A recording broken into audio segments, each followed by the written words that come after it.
Vea usted la majestuosidad de esta imagen.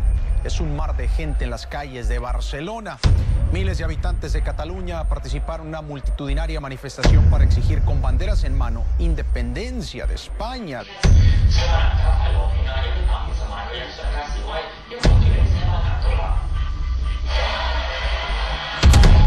A 1,5 millones de catalanes realizaron una marcha independentista en el centro de Barcelona este martes 11 de septiembre, día de fiesta oficial de Cataluña. Bajo el eslogan Cataluña, nuevo Estado de Europa, los manifestantes reclamaron la independencia. भारी कर्ज में डूबे यूरोपीय देश स्पेन का एक हिस्सा देश से अलग होने की मांग कर रहा है। स्पेन के 西班牙加泰羅尼亞有150萬人上街示威，不滿國家經濟不景，拖累該地區陷入財政危機，要求脫離西班牙獨立。